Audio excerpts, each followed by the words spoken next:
So some people may get thanked twice, but there was a Herculean effort here, so you deserve a couple of thank yous. Terry, thanks for retiring, really slowing down and not doing much. Governor DeWine, thank you for being here and all that you do for mental health initiatives in the state. The 18th letter of the Hebrew alphabet is called Chai. In English, the word Chai means life. During Melissa's first life, her first 18 years, she had what most would call a typical childhood, filled with typical ups and downs. She had a great group of friends, top-tier student, and was a superstar athlete. Her second life, from 19 to 36, was harder as her mental illness became a battle that would ultimately take her life. Melissa spent this period in and out of institutions and homes. Many of those facilities lacked basic amenities and were devoid of any style, signs of vibrance, or things that are essential to life regardless of your circumstance.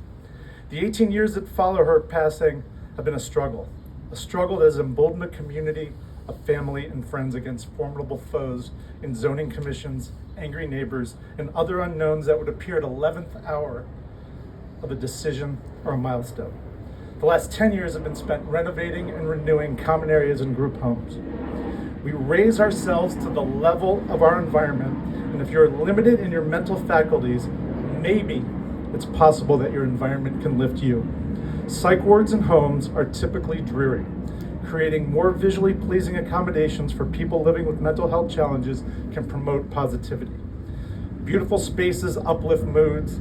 Color and light play a role in influencing our emotions and our behavior, and properly allocated spaces provide a sense of belonging and encourage social interaction. This is very important work.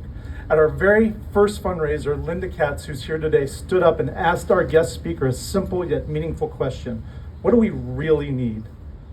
The author herself, who was in and out of psych wards for decades, answered, comfortable chairs. She went on to say, you see, we sit around a lot. No one takes that into account. And we usually end up with used or discarded furniture. You'd be surprised how much a comfortable chair is valued. Well, Linda, after a lifetime, another 18 years, thanks to the effort of scores of people, many of whom are here today, we finally have those comfortable chairs in a freestanding Melissa's house.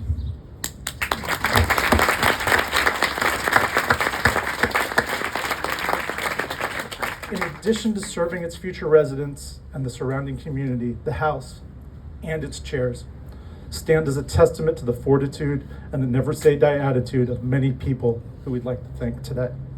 To those from the early days of the organization, Scott Friedman, my brother, Howard Natel, Jeff Knupp, Joy Gonzarowski, Kathy Skolnick, Marcy Fleischer, and to my dad, Nate Goldberg, for his efforts in making the house happen and his love for Melissa. And more recently for Bill Hall, to Bill Hall for stewarding the board the past several years, Jenny Schoening for her vision to see this through to the finish line. Terry Russell, again, thank you for your unwavering support during these past 18 months and the years before. Your persistence and NAMI's efforts make today a reality and for steering Melissa's house in the future. To Brenda Cruz for her efforts in curating the art you see today and in other homes over the years. And to the many board members, countless volunteers, and many donors and friends who have supported the organization. Thanks to you, Melissa's suffering was not in vain. Her memory will live on where others in her situation will feel supported in an environment in which they can thrive, whatever thriving means to them. There's been one person that this community has turned to for the past 3 decades when a family member has been in need and they didn't know where to turn. Despite having her own heartache, my mother, Elaine Goldberg, never refused to help a family and guide them to the proper resources. She did that happily and never missed a beat with me or her own grandchildren. Thank you, Mom. This house is an everlasting piece of your legacy, and for the next 18 years, yet another life, this house will be a beacon for those seeking help in the future. It's a tribute to your love and dedication, Melissa, and now her name will live forever. The past 18 years have been about advocating for people that are struggling with their lives and changing the stigma around mental illness. And not just in platitudes and perceptions or in memes, but by demonstrating that it is really okay to not be okay. But that's no longer enough, yet that's part of it.